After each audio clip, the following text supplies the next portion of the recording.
Visual Studio Talk Show.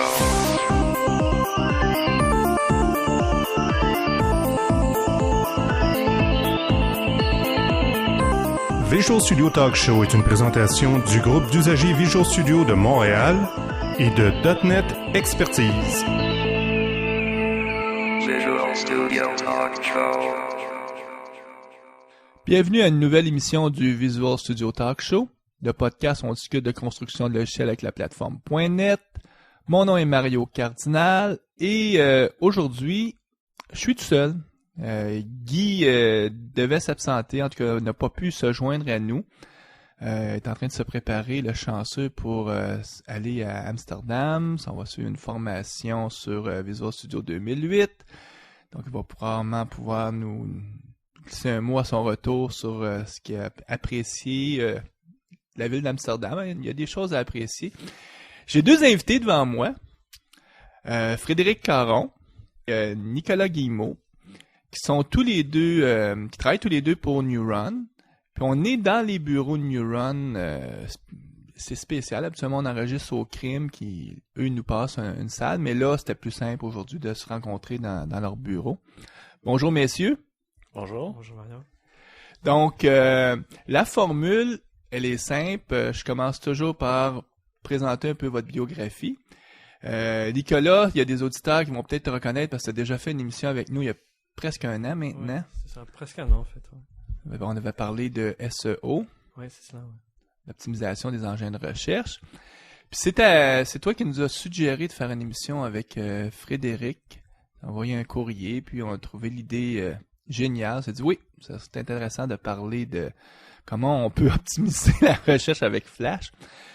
Donc, Nicolas, toi, ta spécialité, c'est tout ce qui est optimisation d'engins de recherche. Forcément, les sites Flash, c'est toujours un problème. En tout cas, c'est un challenge. Donc, c'est une des raisons pourquoi tu te retrouves autour de la table.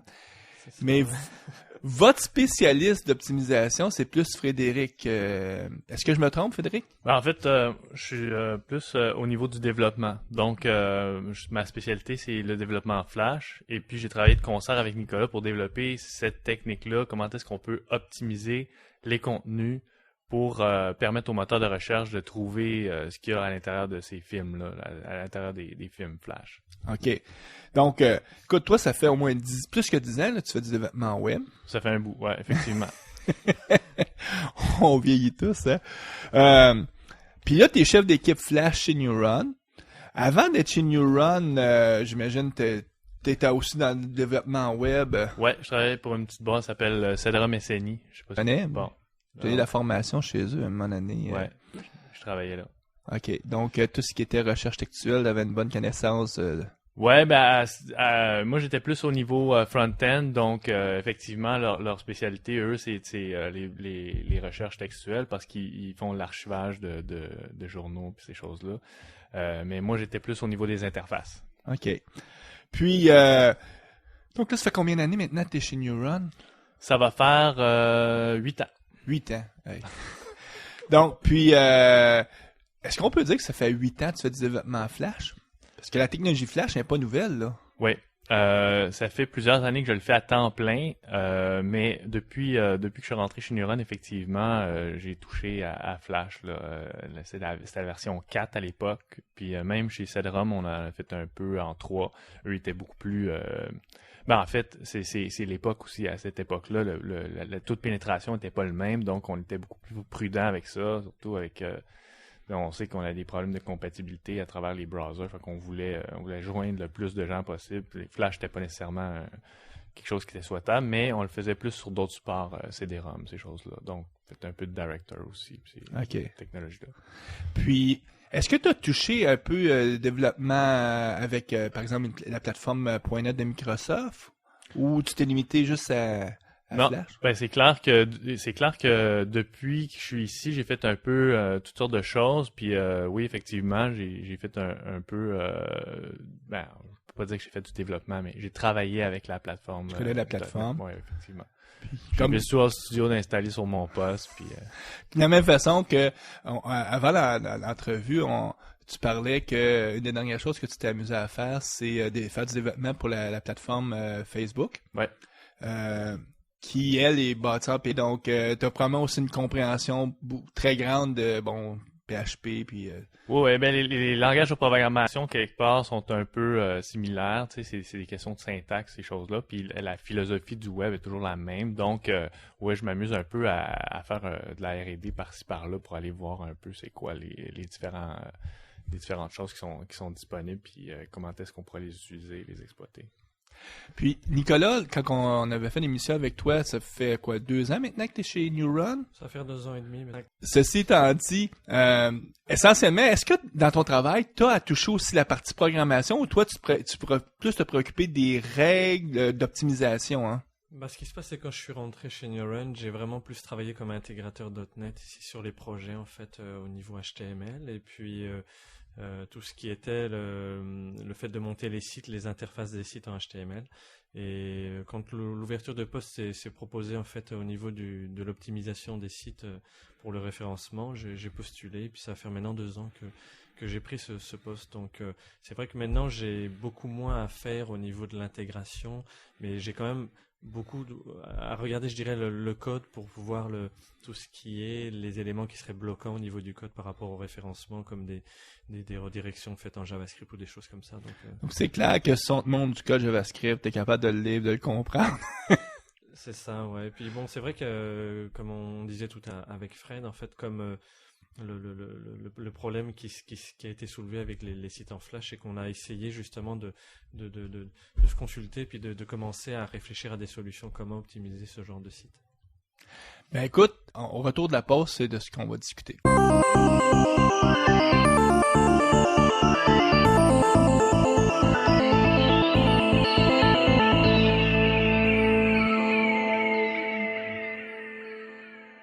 Donc, l'optimisation du contenu Flash avec les moteurs de recherche. Ben, peut-être, Frédéric, c'est quoi le problème? Pourquoi il faut optimiser? Par défaut, là, ça marche pas? Ouais, ben, je commencerai peut-être par une mise en contexte, si tu me permets. Pas de problème. En fait, Flash, souvent on entend ça dans la communauté, on nous dit que c'est mauvais. C'est une technologie qui est pas adaptée parce que tout ce que ça fait, ça bouge, puis il y a pas de but à ça. T'sais, si on va sur Internet, c'est pour trouver du contenu. Oui et non. C'est-à-dire que il y a certains de nos clients, qui ont besoin d'aller plus loin que juste présenter du contenu. En fait, ça peut être des sites de marque ou des sites de promotion qui font en sorte que tu as besoin d'avoir une expérience qui est immersive. Puis, les technologies HTML pures sont pas nécessairement propices à ça. Donc c'est un peu un incontournable aujourd'hui parce que avec le taux de pénétration qu'il y a, il y a quand même une certaine population qui peut rejoindre avec ce plugin-là. On est rendu à combien de pourcentage que tu peux présumer qu'il y a Flash installé sur son browser? Plus que 90%?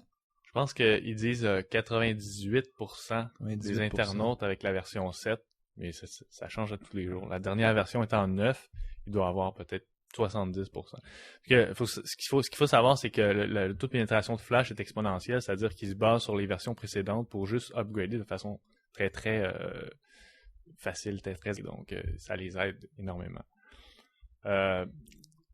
Je disais donc, étant donné que ce logiciel est disponible presque à tous, puis qu'on est en mesure de donner une expérience qui est tout autre avec ça, il faut, c'est ça, c'est un incontournable. Par contre, il faut pas perdre de vue les règles de base, c'est-à-dire que c'est un site web, c'est de l'information. Puis aujourd'hui, les utilisateurs sont habitués d'aller dans Google puis de carrément taper leur nom de domaine. Ils vont pas aller dans l'adress bar, ils vont dans Google, ils cherchent leur truc. Donc, si t'es pas listé, t'es pas là. Le problème, c'était ta question, c'est que étant donné que Flash, c'est une boîte noire, en fait. C'est du code binaire qui est inclus dans une page. Il y a pas de moyen pour le moteur de recherche d'aller dans ce sandbox-là, d'aller crawler l'info. Donc, étant donné que c'est comme ça, versus une page HTML que tu peux voir l'information. Étant donné que c'est comme ça, le moteur de recherche, lui, vient, puis il va sur la page, puis il voit rien. Donc, il dit, il n'y a pas de site web, j'indexe rien. Donc, Même si... c'est ça, ce que tu es en train de dire, c'est s'il y aurait un site bâti 100% en Flash, il y aurait quand même une page de départ. Il y aurait une première page HTML, par exemple, mais elle aurait 3 tags dedans. En tout cas, Elle est vide. Elle serait vide. Puis, donc, le navigateur, le crawler de Google, qui lui, sa job, c'est de ramasser des pages, de regarder dedans, trouver d'autres liens URL, puis se promener, puis à ce moment-là, identifier les contenus. Lui, il dit, bon, ben, il n'y a rien ici, merci, bonjour, on s'en va chercher ailleurs. C'est ça. Ce que probablement que Nicolas peut développer plus sur ce point-là, mais ce qu'il faut savoir, c'est qu'aujourd'hui, les moteurs de recherche, ils se basent pas sur les métadatas puis les tags que vous allez soumettre. Les mots-clés, là, c'est plus l'enjeu majeur aujourd'hui, c'est le contenu.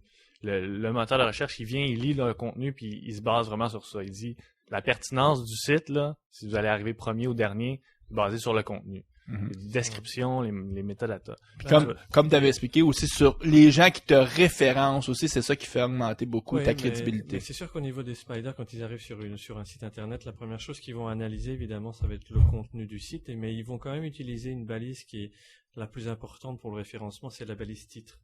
Donc, ils vont être capables de dire, si le titre, il y a des informations qui traitent, par exemple, sur un site qui vend des chaussures, il y a le mot chaussures, puis avec des marques en rapport avec des marques de chaussures qui sont dans ce titre-là, il va être capable de dire, en effet, ce contenu-là est associé à un site qui vend des chaussures, qui parle de chaussures. Donc, si des mots-clés, il y a une balise méta qui parle aussi de ce genre. Donc, ça va être il va y avoir une pertinence d'utiliser ce genre de méta. C'est sûr que si dans un site qui vend des chaussures, on utilise d'autres mots et tenues pour mettre en avant, pour essayer de se positionner, qui n'ont rien à voir avec ça, ce sera pas une bonne chose et ce sera pas pertinent pour le site. Parce que ce sera pas fait correctement, on va dire. Donc, aujourd'hui, quand un de vos clients, par exemple, vous demande de bâtir un site Flash, reste la problématique que vous pouvez faire quelque chose de fabuleux, donc, comme tu disais, une expérience immersive, mais les gens ne seront pas capables de se rendre sur le site parce que quand ils tapent Google, ils n'existeront pas pour Google, puis si tu n'existes pas pour Google, en tout cas, tu es mal parti. C'est ça. En fait, nous, on pense que c'est inacceptable. Tu peux pas ne pas être sur Google. Si t'es pas là, t'existes pas. Tout à fait. Donc, tu disais que tu travailles beaucoup au niveau R&D, donc vous avez développé, vous, une approche pour circonscrire ce problème-là. Oui. Ça a l'air de quoi? En fait, ce qu'on a, si tu veux que j'explique un peu le cheminement, ce qu'on a fait, c'est qu'on a commencé par explorer les approches traditionnelles. En fait, ce qu'il y avait sur le web, la documentation qu'il y avait présentement sur le web de disponible par rapport à ça. Donc, Google lui propose une solution. En fait, ce qui se passe, c'est que tu peux faire une recherche présentement sur Google. Tu peux faire une recherche sur un mot-clé en spécifiant que tu veux chercher à l'intérieur d'un fichier de type SWF, exactement comme tu le ferais à l'intérieur d'un fichier PDF. Okay. Donc, Google est capable d'aller lire le contenu à l'intérieur d'un flash. Par contre, le problème majeur avec ça, c'est quand il sort ton résultat de recherche, il va te sortir des fichiers SWF hors de leur contexte. Donc, si tu prends, mettons, je sais pas si vous êtes un peu, si vous connaissez un peu la façon dont est bâtie l'architecture en flash. Je dirais, on peut présumer que non. Puis juste pour les bénéfices de nos auditeurs, un fichier SWF, c'est le fameux fichier flash qui est déposé sur le serveur. La version compilée, effectivement. Donc, tu vas en flash, tu vas ton architecture en couche. Tu peux mettre une couche où est-ce qu'il va y avoir que la navigation, une couche où est-ce qu'il va y avoir le fond. Une autre couche où est-ce qu'il va y avoir la scène principale avec les animations. Donc, si on fait une recherche sur un de ces fichiers-là, puis qu'on cherchait, je sais pas moi, un mot-clé du genre moteur, puis on arrive sur la navigation, il y avait écrit moteur dans la navigation, mais tout ce qu'on a, c'est la navigation. Quand on va cliquer sur cette navigation-là, ben si elle appelle un autre fichier Flash, on sera jamais capable on serait jamais capable de joindre le contenu. Donc, c'est une solution qui est pas parfaite, qui répond pas aux besoins. De par l'architecture que ceux qui ont créé Flash, parce qu'ils ont pris l'approche par couche, qui est une approche très classique pour les designers, parce qu'on met des couches, ceux qui ont fait un peu de visio, on peut faire ça aussi, ou en tout cas des outils de dessin, souvent tu as des couches par-dessus. Dépendant des couches que tu places, tu vas voir par exemple, si tu aurais une carte d'une ville, tu pourrais voir juste les rues par exemple. C'est un peu le même principe, mais pour le multimédia. Mais à cause de cette architecture-là, ça venait circonscrire là, la capacité pour Google de chercher élégamment. Effectivement. Un autre des points qui est important, c'est que dans les meilleures pratiques de développement Flash, on a une approche 3/3, c'est-à-dire qu'on a une couche j'utilise souvent le mot couche, là, je m'excuse, mais ça peut devenir un peu difficile à suivre, mais je pense que tout le monde connaît l'architecture 3/3 anyway. Mm-hmm. Donc, on a notre comportement, on a notre code, puis on a notre contenu. Notre contenu est généralement pas inclus dans le fameux fichier SWF. Il est à part. Parce que on a des contraintes de langue, parce que bon, ça va avec toute l'architecture 3/3. Donc, étant donné que ce contenu-là est pas dans le fichier de toute façon, on revient à la case départ. Parce que le Spider, il va voir dans le fichier SWF, il trouve rien, parce qu'il n'y a rien, il n'y en a pas des mots. Mm-hmm. Fait que tout ce qu'on a, c'est notre couche de présentation. Le contenu, vous le mettez dans quel format à ce moment-là? S'il n'est pas binaire à ce moment-là, votre contenu? En fait, il y a plusieurs façons de livrer du contenu à Flash. Ça peut être via XML, ça peut être via SOAP en web service, ça peut être en remoting, c'est une espèce de... Mm-hmm. Mais essentiellement, on peut dire que c'est un message, soit tu vas chercher avec des web services, mais qui va être formaté dans un format XML. Ça serait du XML. Ça peut être du XML, effectivement. Ouais. Puis, donc, ta couche présentation, tout ton comportement, lui, est en binaire, ouais. SWF, puis ton contenu serait fichier texte XML à côté. Puis souvent, vu que tu es client-serveur, ben on va plus le mettre du côté du serveur ou sur un autre serveur. Puis là, ben ça pourrait être des requêtes comme SOAP ou Web Service qu'on irait aller chercher. C'est ça. OK. Donc ça, c'est l'architecture propre. Donc, le problème, c'est si tu dis va dans le SWF, le contenu n'est pas là.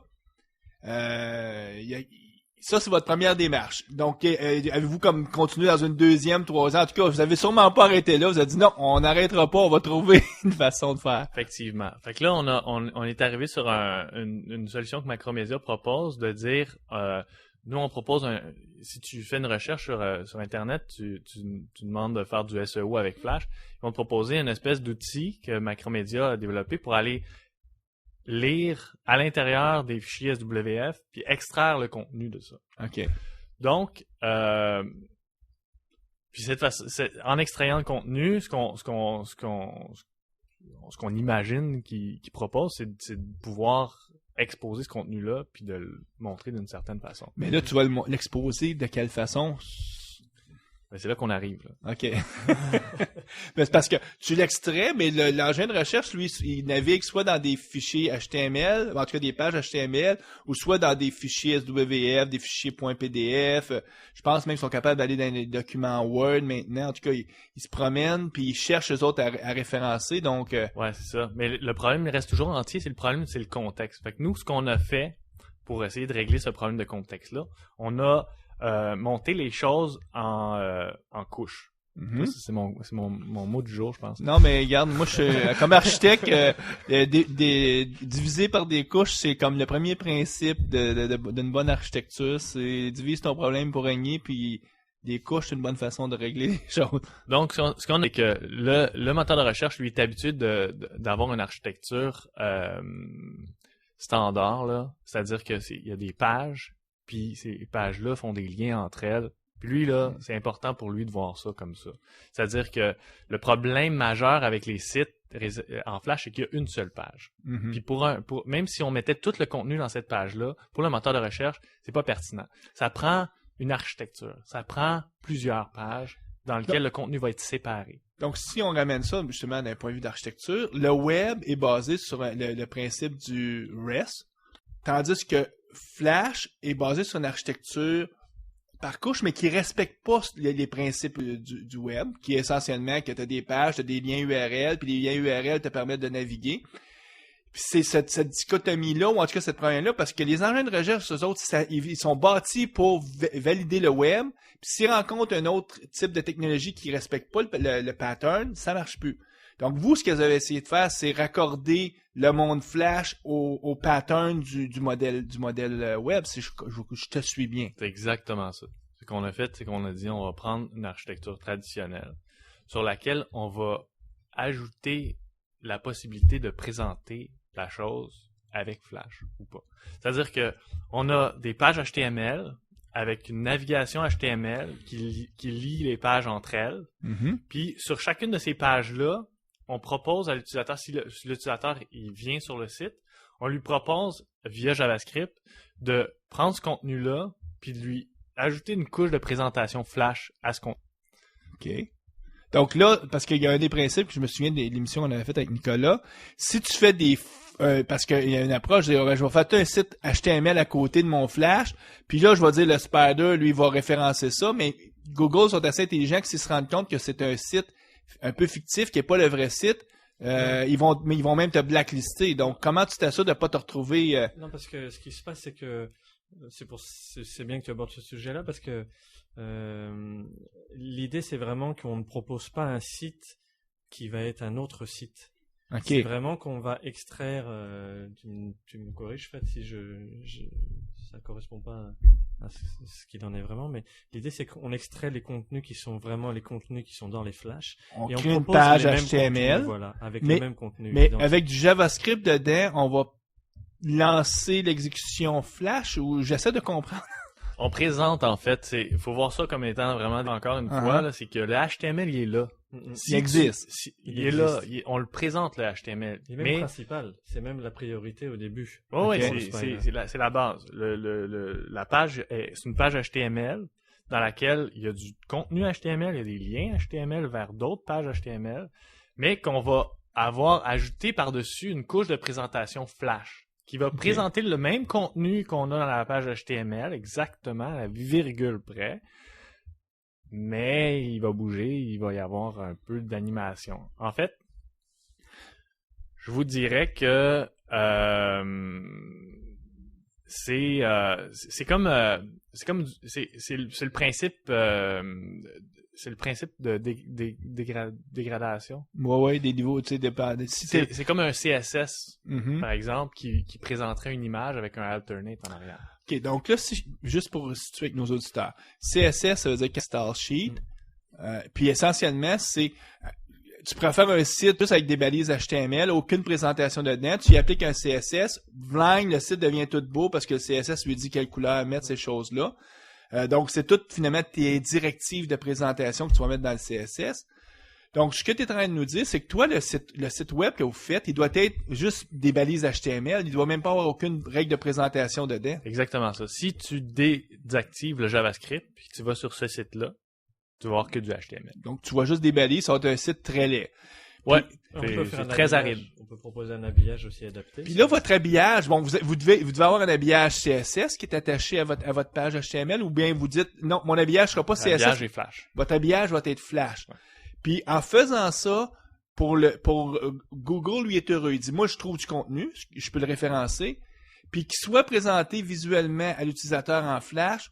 Pour Google, c'est pas son problème comment on le présente. C'est de la même façon que Google référence pas les fichiers CSS parce que pour lui, c'est des règles, des directives de présentation. Exactement. L'engin de Google est incapable de voir qu'il y a une couche de présentation. Il s'occupe pas des couches de présentation. Ce qui pourrait arriver, c'est qu'il pourrait y avoir un humain qui vienne puis qui valide que le contenu qu'on a donné au moteur de recherche est exactement le même qu'on a présenté. Puis à partir de cette règle-là, si cette règle-là n'est pas transgressée, il y a rien qui a été illégal. OK. Puis, je suis sûr que votre site HTML, vous assurez qu'il y ait XHTML, c'est-à-dire qu'il supporte XML. Puis, donc, de ce site XML-là devient votre contenu pour le modèle Flash. C'est en plein ça. Est-ce que je te suis ou... En fait, comme je disais tantôt, le contenu est souvent externe. Le contenu il se situe sur la plateforme .NET. Mm-hmm. Donc, en fait, dans une base de données quelque part. Puis c'est la plateforme .NET qui va la distribuer à la page. OK. Via, il peut y avoir un XSL Transform qui est fait pour aller habiller ça de façon différente parce qu'on va pas juste domper excusez-moi l'expression, là, mais juste domper le XML dans la page. Là, on va peut-être y donner certaines règles de formatage parce que c'est important pour le SEO. C'est important que, comme tu disais tantôt, on respecte un certain schéma XHTML qui va faire en sorte que Structurer le contenu. c'est ça, il va y avoir une structure sémantique dans le contenu. Donc, est-ce que je comprends bien à ce moment-là que le HTML qu'il y a dans la page, la seule finalité de ça va être pour le SEO, pour l'engin de recherche, parce que vu que le contenu Flash, on vient de tirer du serveur à travers des requêtes SOAP, par exemple, ce qui est le visuel qui apparaît à l'utilisateur, son contenu vient pas pantoute de la page, il vient d'ailleurs. Donc, ce qu'il va y avoir dans la page HTML, c'est juste pour l'engin de recherche. Non, en fait, oui et non. C'est-à-dire que l'engin de recherche le lit, mais il peut avoir d'autres fins à ça. Ça peut être pour une question d'accessibilité. Si t'as un utilisateur qui est aveugle, il ne vaut pas le flash, lui. Donc, il va naviguer à travers cette version. Donc, ça veut dire que vous respectez quand même les règles des entêtes qui disent « moi, je veux pas le voir le flash, je veux le voir parce que j'ai un navigateur qui est pour les aveugles. » Donc là, lui, il va passer dans les balises puis il va lire les balises, par exemple. Ouais. Donc, vous respectez tous ces standards-là. Ben, en fait, la pierre angulaire de tout ça, c'est le JavaScript. C'est que Jazz, là, qui est le lecteur pour les gens qui sont aveugles, il s'occupe pas de JavaScript. C'est comme un lecteur texte. Il passe par-dessus. Ouais. Il en reste encore des navigateurs texte purs, là. Lynx. Ouais, ça, en tout cas, je sais le nom. Non, J'ai pas essayé ça, mais peut-être, il y a des gens qui... Ouais, peut-être. En fait, il y a pas peut-être. Il y en a sûrement qui ont encore ça et qui s'amusent à naviguer Internet avec ça. Ben, on a tous, en tout cas ceux qui font du développement web, on a toute la capacité de notre navigateur de dire « Enlève-moi tout, je veux juste voir les balises direct. » Ouais. En tout cas, c'est une expérience intéressante à faire parce que tu vas sur un site, tu dis bon, on va vérifier, enlève-moi tout, puis tu vois que tout reste pareil, tu dis oh, puis c'est une vieille approche. On est encore avec toute la présentation directement dans le contenu. Puis de plus en plus, quand tu m'en enlevé tout, tu vois juste les balises. Donc, votre approche, c'est essentiellement respecter l'architecture Flash, mais en même temps jumeler l'architecture web au contenu Flash puis en respectant le fait que, finalement, pour vous, Google, s'il voudrait être puriste, tu leur dis juste, ben, regarde, ça, c'est le premier niveau de présentation si quelqu'un a Flash. S'il l'a pas, je vais y présenter en HTML standard avec un CSS. Puis s'il n'y a pas ça, puis mettons, il est aveugle, je vais y présenter juste avec le navigateur qui dit finalement le contenu. Puis ça revient, à ce moment-là, vous êtes conforme à l'esprit du web dans cette approche-là. Je pense qu'il est important de préciser aussi qu'on est conforme et que tout à l'heure tu parlais justement de sites qui auraient pu être considérés ou des techniques qui auraient pu être considérées comme du spam. Il est important de préciser aussi que là, cette technique-là permet directement d'avoir d'avoir le contenu dans ta page, en fait. C'est-à-dire qu'on n'essaie pas de proposer une page où on va avoir un contenu caché qui va être une page secondaire, qui va être une page ou une door web page comme différents, je dirais, procédés illégaux pour essayer d'optimiser des sites. Là, on a vraiment, si on veut regarder source, on a déjà, en fait, quand on va dans les pages, on va avoir directement le contenu en rapport avec la page. Et si on désactive, comme disait tout à l'heure Fred, la fonctionnalité JavaScript, on a la version texte, en fait, qui doit être adaptée justement pour les spiders. Votre approche, est-ce que ça donne des meilleurs résultats aussi avec Google, dans la mesure où est-ce que tu contrôles beaucoup, très, comme tu disais, ta façon de structurer tes balises, ta hiérarchie de balises, tu vas l'optimiser pour Google? Ouais, mais là, faut pas mélanger. L'approche étant de présenter le contenu de façon à ce que ça dégrade, puis Google est capable d'accéder à ce contenu-là, n'est pas relié avec l'optimisation de ce contenu-là. Ah, OK. Donc on peut avoir un très mauvais SEO avec cette technique-là, comme on peut en avoir un bon, mais ce qui est important puis là, c'est plus le sujet à Nicolas, mais ce qui est important de comprendre, c'est que l'optimisation du contenu doit se faire dans l'esprit du site. C'est-à-dire qu'il y a le rédacteur qui va écrire le contenu, il va falloir qu'il pense aux mots-clés, il va falloir que... Puis tout ce travail-là, c'est un autre travail, là. C'est plus le travail. Ça fait pas partie de cette solution-là. Là, on a ouvert la porte pour permettre justement le travail de SEO. C'est-à-dire qu'on est capable de proposer une solution technique qui va nous permettre après d'optimiser la structure sémantique du contenu qu'on a faite. On va mettre un titre, on va mettre un paragraphe, mais on va penser justement comment va être rédigé ce titre-là, avec quels mots-clés. Et puis on va mettre en avant justement ces contenus-là optimisés dans la structure de page qu'on aura optimisée. Là, j'aimerais ça, c'est que vous m'expliquiez qu'est-ce qu'on l'air un peu les balises. Si on ouvrirait une page HTML qui aurait été construite avec votre approche. Bon, j'ai les headers, je vais rencontrer je vais avoir des tags qui représentent littéralement le contenu visuel, en tout cas pas le contenu visuel, mais le contenu de la page. Mais faut que vous rajoutiez du JavaScript pour lancer le Flash ou est-ce que j'essaie de voir comment se fait le lien avec entre cette page HTML là et la plateforme Flash ou en fait les tags, l'architecture sémantique de la page est exactement la même qu'une page ordinaire, sauf que effectivement il y a un JavaScript dans cette page-là qui va à l'intérieur d'un div mettre un objet embed. Mm-hmm. En fait, ce qu'il va faire, c'est que je ne sais pas si vous connaissez la technique inner HTML, sûrement. Ouais. Donc, il va y avoir un div qui va contenir tout le contenu de cette page-là, proprement dit, en texte. Mm-hmm. Puis, il va être remplacé par un objet ActiveX. Ah, OK. Donc c'est le JavaScript dynamiquement à l'exécution qui fait le remplacement. Si vous avez, selon certaines règles, si vous avez le plugin, etc. Donc, il y a pas quelque chose que JavaScript vérifie. Ouais. Est-ce que vous donnez même demander l'autorisation à l'utilisateur, je veux faire ça, ou littéralement, si vous voyez que les capacités, vous y offrez? Ouais. OK. Puis, mais à ce moment-là, ça veut-tu dire que allez-vous avoir juste un gros div qui contient tout puis vous remplacer par le Flash, ou vous pourriez avoir plusieurs divs comme ça qui sont remplacés par différents Flash dans la page? Ça dépend En fait, d'un point de vue meilleure pratique, encore une fois, c'est pas souhaitable d'avoir plusieurs instances de Flash dans une page parce que ça bouffe de la mémoire, puis etc. Là, c'est pas quelque chose qui est souhaitable. Donc, généralement, d'un point de vue meilleure pratique, on essaye, en tout cas, dans le mettre une seule instance. Okay, donc, ça veut dire que après ma partie header, puis là, je commence ma page, je vais avoir un div qui va être votre tag, va dire, OK, à partir de là, tout ça, c'est ça que je vais remplacer par le Flash. Et en dessous de ce div-là, on va avoir les tags bien normales d'une page HTML, ce qui veut dire que si tu n'as pas la capacité de faire du rendering sur Flash, ça va être ça va être ça ta page. Ça va être ça ta page. Puis pour Google, c'est parfait ça. Puis donc, l'approche c'est tellement simple que quand tu y penses, tu dis comment ça se fait que personne n'y a pensé. Donc, tout ce que vous faites après, c'est que le JavaScript lui vient enlever tout ça et mettre à la place les tags pour appeler pas le JavaScript, les tags pour appeler le Flash. Ouais.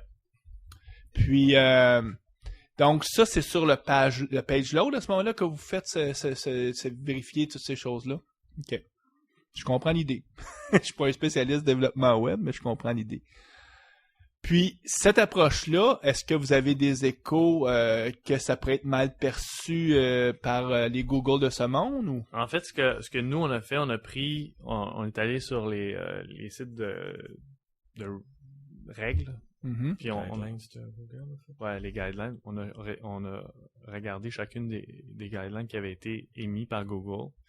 Et puis, on s'est assuré de toutes les respecter. Donc, les guidelines, j'en ai quelques-uns, si vous voulez, je peux vous en citer. Mm-hmm. Et créer une hiérarchie claire entre les pages et créer des liens texte efficaces. OK. Ben, ça, vous le respectez parce que...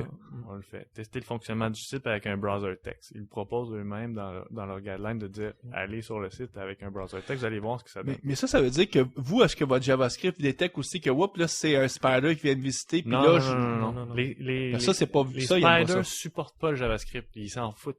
C'est comme les CSS, les JavaScript, ces choses-là, ils sont pas comme un navigateur. Ils sont pas sensibles à ça, c'est ça. Donc, c'est pour ça qu'ils proposent d'aller avec un browser texte. Eux, ce qui les intéresse, c'est le texte à l'intérieur de votre site. Par contre, comme je disais tantôt, il peut y avoir des humains qui viennent valider certaines choses. Parce que ce qui est la pierre angulaire de toute cette histoire-là, là, c'est vraiment ce que je disais tantôt au niveau du contenu, c'est que le contenu soit centralisé. Que vous ayez un seul contenu que vous portez sur différentes plateformes. Ça peut être la même chose exactement que vous faites pour une version, je sais pas moi, WAP ou je sais, tu sais, il y a plusieurs... WAP étant pour les téléphones, ouais. pour ceux nos auditeurs qui ne sauraient pas. Il y a plusieurs façons de distribuer le contenu. Nous, c'est ce qu'on fait, c'est qu'on distribue ce contenu-là, en fait, de façon à ce que ça dégrade. Si on pouvait, on irait lire directement le contenu dans la page, mais étant donné qu'il est centralisé... Pour Flash, mais ce que je comprends, c'est que la même page web, si la personne arrive avec Internet Explorer puis il y a Flash, vous allez les présenter à Flash. Mais si la personne arriverait avec son téléphone sur cette page-là, vous allez détecter, il arrive à travers un téléphone WAP. Et là, vous allez prendre le CSS du WAP, vous allez les présenter en plus petit, mais c'est le même contenu que vous feriez. C'est le même HTML à l'intérieur que c'est une théorie, là. En fait, on pourrait aller jusque-là, tu sais. Mm-hmm. On n'est pas mais souvent, ce qui se passe, c'est que les gens font des sites WAP spécialisés à cause de trop de contraintes. Il y a trop de contraintes. On a testé des sites qui ont été faits avec cette technique-là et qui, en fait, sur des téléphones cellulaires, en fait, sont bien en version texte, alors qu'en fait, ce sont des sites en Flash, quoi. OK. Donc, éviter les appels à des ID de session ou des arguments destinés à rediriger le C'est vrai, ça, ils n'aiment pas ça. Faut pas faire ça, on le fait pas. Réaliser les pages pour les utilisateurs et non pour les moteurs de recherche. Ça, c'est une de leurs règles. Les règles sont très... c'est pas des règles très techniques, c'est plutôt des règles c'est des règles philosophiques. Du gros bon sens aussi. C'est du gros bon sens, en termes de contenu aussi. Ce qui leur permet, eux autres, quand ils voient un site où est-ce que c'est écrit 300 000 fois le mot sexe, ils disent, bon, regarde, t'as pas compris, puis là, ils vont te barrer. C'est ça. Exactement ça. Dans le fond, je pense que... c'est sûr que au niveau de la validation de cette technique-là, il n'y a aucun avantage, Google a aucun avantage à aller estamper une technique ou une autre. Eux, ils fonctionnent avec le gros bon sens. Vous essayez de les... Si vous essayez des bypasser... Il y a un bip à mettre, là. Mais ça, essayez en tout cas, on se comprend. Ils vont le découvrir un jour ou l'autre. Puis... Exactement. Si vous faites ça dans un esprit où est-ce que vous essayez de trouver une solution, comme je disais tantôt, on avait une problématique, on a essayé d'amener une solution. Cette solution-là est honnête, est là pour exposer ce contenu-là parce que c'est inacceptable référencer. Ben, c'est du gros bon sens. Mm-hmm. Ouais. Et puis ça cadre un peu avec les guidelines qu'ils proposent ici actuellement, c'est que non seulement il y a ceux que Fred a cités, mais il y a aussi ceux qui disent qu'ils sont de créer des pages HTML qui sont complémentaires au site en Flash. Est-ce que c'est juste un site ou est-ce qu'on trouve ces guidelines-là ou c'est un ensemble de sites? Ça, c'est un site. C'est un site, on ouais. mettra le lien sur la page. Ouais, c'est le Webmaster Guideline en fait qu'ils ont fait pour Okay. Google où ils donnent tout l'ensemble. Il y a une version anglaise, version française. Ce qu'il faut savoir aussi, c'est que eux, ils sont gagnants dans l'optique où si on est capable à partir de maintenant de référencer les sites en Flash, ben eux, ils augmentent leur bassin. Ils deviennent de plus en plus pertinents. Quand tu vas faire une recherche, tu vas arriver. Ils peuvent pas être contre ça, eux autres. Ah non, c'est ça. Tout à fait. OK. En tout cas, je pense que ça fait le tour. En terminant, est-ce que on demande ça à nos auditeurs. Des fois, ça peut être un livre dernièrement, un film que vous avez vu, un site web, quelque chose que vous aimeriez juste partager avec les auditeurs, dire hey, allez voir ça là. Un groupe de musique, mais ça peut pas forcément être lié avec le domaine de l'entrevue. Avez-vous quelque chose que vous suggérez à nos auditeurs? Comme ça, là, sans vous demander de vous préparer. Pour parler des sites en Flash, moi j'en aurais un. C'est un site qui a été fait pour une campagne sur le lait. OK. Sur le lait. C'est comme un jeu où tu dois te déplacer en fait pour pouvoir aller. Tu m'enverras le lien, je vais le mettre sur la page. Tout est fait en Flash et c'est assez incroyable. OK. Toi, Frédéric, as-tu quelque chose comme ça? Moi, je suis nouvellement papa, donc j'ai pas de vie sociale. Tu me parlais en tout cas quand même que tu avais expérimenté un peu avec Facebook, donc on pourrait toujours mettre le lien de Facebook. Ouais, pour ceux qui cherchent à avoir une vie sociale sur Internet, parce que... Ouais, faites attention à ça. Ça aussi, ça gruge du temps, c'est très addictif. Oui, hein. Écoute, nous, on va faire la pause, on va parler de ce qui s'en vient dans les actualités, puis on va vous revenir. Assistez aux rencontres bimensuelles du groupe d'usagers Visual Studio de Montréal afin de parfaire vos connaissances des technologies.net et aussi afin de faire du réseautage. Pour l'agenda des rencontres, veuillez consulter le www.guvsm.net. .NET Expertise est un réseau de consultants indépendants et experts dans les technologies .NET de Microsoft. N'hésitez pas à contacter un de nos consultants experts en visitant le www.net-expertise.com. Retrouvez les liens exacts sur le site de visualstudiotalkshow.com. Habituellement, c'est des actualités avec Guy, mais Guy n'étant pas là, n'étant pas avec nous, ben moi je vais quand même parler de ce qui a attiré mon attention dernièrement. C'est sûr qu'on a beaucoup entendu parler du cas là, de Microsoft contre l'Union européenne contre Microsoft, donc en appel, Microsoft a perdu.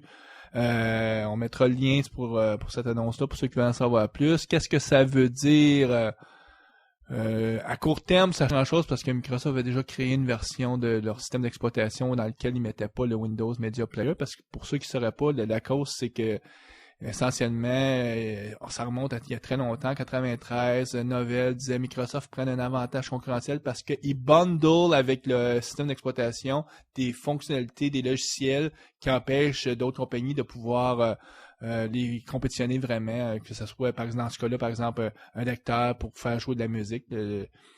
Ça empêchait d'autres compagnies de pouvoir les intégrer. En tout cas, c'est sûr que quand tu l'as gratuit avec le système d'exploitation, ça tente sûrement pas de payer $50 pour aller t'acheter Real Network ou un autre produit. Donc, Microsoft a été mis à l'amende là-dessus. Puis, qu'est-ce que ça veut dire à long terme? Moi, je pense que Microsoft réplique assez, puis même les Américains, le gouvernement américain a backé Microsoft là-dessus.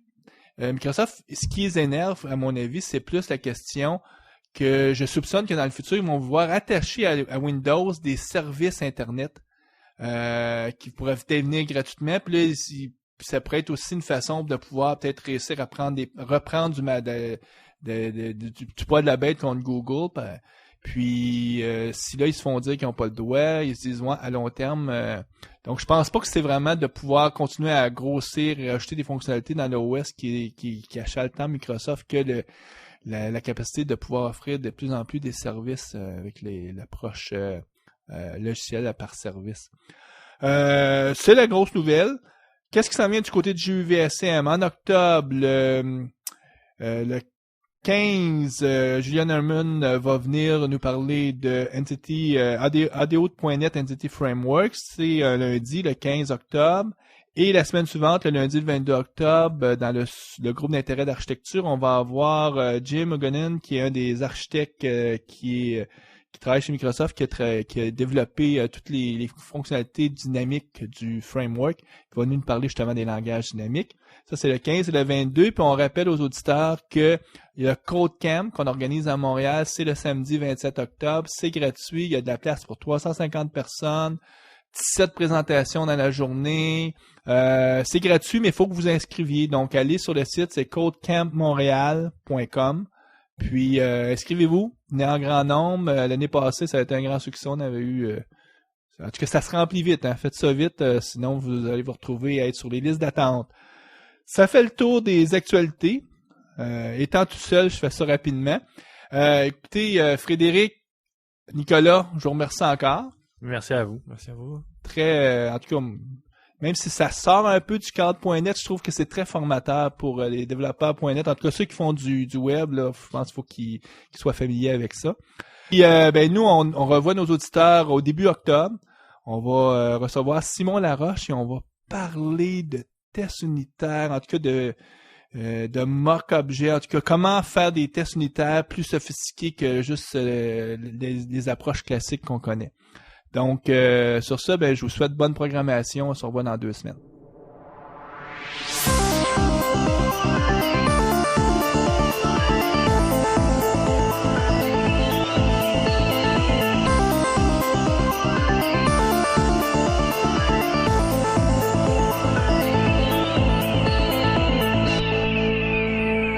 Visual Studio Talk Show.